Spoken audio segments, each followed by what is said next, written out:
Come on the air tonight, Beryl is just hours away from making landfall on the Texas coast. This is what it looked like in Corpus Christi earlier this evening.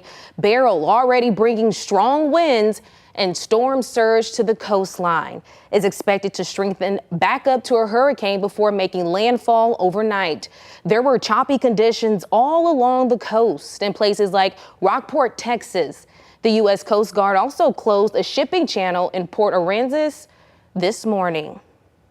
And here in Central Texas, we're keeping a close eye on our eastern counties, Fayette, Milam, and Lee. Those are the areas Chief Meteorologist Hunter Williams says are in Beryl's path. Hunter, what can Central Texans expect overnight and tomorrow? Well, Darnisha, you said it. It's going to be our easternmost areas that will get some wind and some rain from this. Unfortunately, the way the track has shifted, most of our KVUE area is going to be on the dry side of the storm. So in Austin and in the Hill Country, don't expect a whole lot of rain from this. But we have issued a weather impact alert day for tomorrow. It is going to be breezy even in Austin. We want you to know about that. But it is especially along and east of Highway 77, 4 a.m. to 5 p.m. tomorrow. Some gusty winds, tropical storm force winds over 40, and some rain in our easternmost areas. Just a few things to keep in mind if you are east of I-35. Charge devices just to be on the safe side. Anything loose outside, make sure that is taken in. And then be mindful if you will be driving tomorrow in our eastern areas.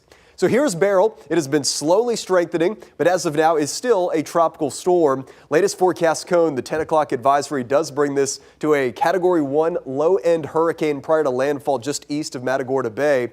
You can see Houston, much of southeast Texas, Galveston dealing with this, but it just grazes our easternmost counties, and most of us are just firmly on the dry side of this. Now, there is a flood watch for Fayette, Lee, and Milam counties. Again, these are the three main spots where the impacts will be a little bit more significant tomorrow, less so in the metro and the I-35 corridor. But we have a full update of the forecast, much more on Beryl, more on the landfall potential, and all of it. I'll have it coming up in a few minutes. Thanks, Hunter. The Texas Division of Emergency Management and Lieutenant Governor Dan Patrick held a press conference at the State Operations Center here in Austin. Officials warned Texans to take Beryl seriously. Over 100 counties, including Milam, Lee, and Fayette counties, are in disaster areas. Beryl is expected to move quickly through the state of Texas once it makes landfall.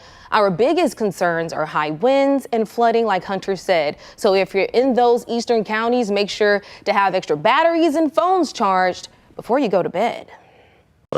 Now is the time to make sure that all of your devices are charged up, that your phones are charged up, your computers are charged up, and that you have fuel in your vehicles. It's not too late to make sure you have all of the documents your insurance company is going to require. Beryl has already led to 9 deaths in the Caribbean. This morning, TxDOT crews from the Austin area were deployed to San Antonio.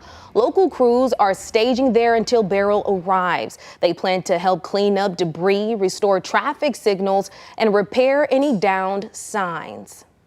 Coastal cities like Rockport are dealing with high winds and big waves as the storm moves towards Texas. Bill Churchwell with our sister station in Corpus Christi gives us a look at those conditions.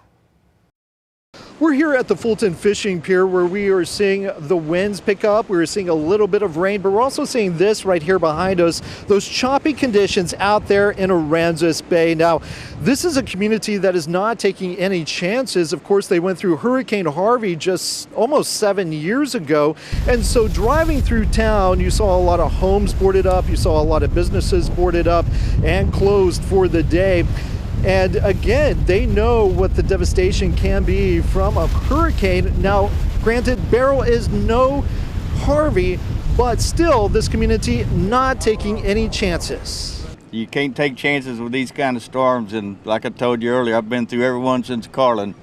And we kept an eyeball on it and we were going to pay out, but we said, nah, we're going to ride it out because it kept going east. We'll continue to follow the latest developments with Beryl as it makes landfall. Reporting from Fulton, Bill Churchwell. Now back to you.